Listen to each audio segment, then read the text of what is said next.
Mayang buntag mga igsoon. Today, we're going to do the public reading of scriptures as what the Apostle Paul told Timothy in 1 Timothy 4:13. Devote yourselves to public reading of scriptures. So, atong buhaton karon ang public reading sa scriptures. And I challenge everyone to do the same. And this also especially to the people na dili katuo na Jesus Christ is the Son of God. Before the creation of the world na Jesus Christ dito sa tapad ni Ginoong Kristo. So atong basahon. Verse chapter 8, sugod sa verse 22. Basahon tibuok chapter sa Acts, sa Proverbs 8, though chapter, pwede gyapon. But let's focus on verse 22 after 31. The Lord brought me forth as the first of His work, before His deeds of old. I was appointed from eternity, from the beginning, before the world began. When there were no oceans, I was given birth. When there were no springs abounding with water, before the mountains were settled in place, before the hills I was given birth.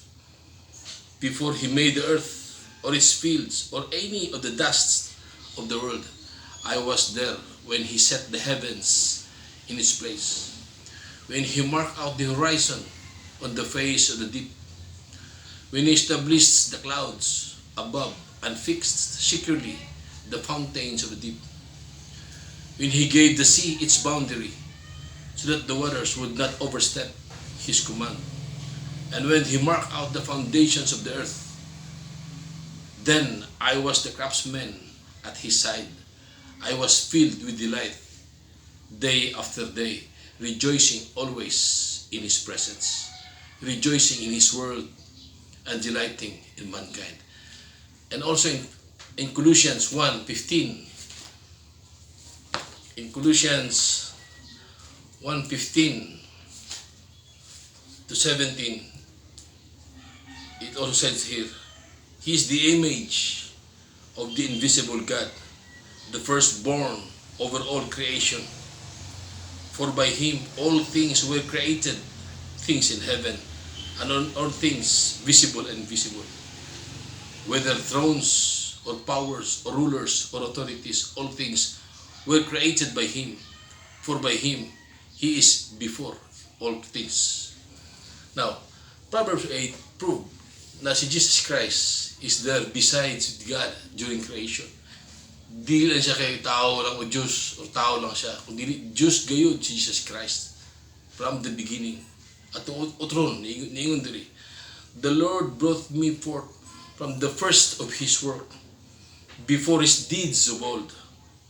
I was appointed from eternity, from the beginning, before the world began. When there were no oceans, I was given birth. When there were no springs abounding with water, before the mountains were settled in place, before the hills I was given birth, before He made the earth or its fields or any of the dust of the world, I was there when He sets the heavens place, when He marked out the horizon of the face of the deep, when He established the clouds above, He fixed the fountains of the earth, when He gave the sea its boundary so that the waters would not overstep His command, and when He marked out the foundations of the earth, then I was the craftsman at His side. Tanawa, Jesus Christ na atong Ginoong Kristo before the world began. Ang scripture very clear, Jesus Christ. Salamat igsoon. Next is about na po siya crucifixion sa atong public reading. And I challenge everyone to do the same. Thank you. Thank you.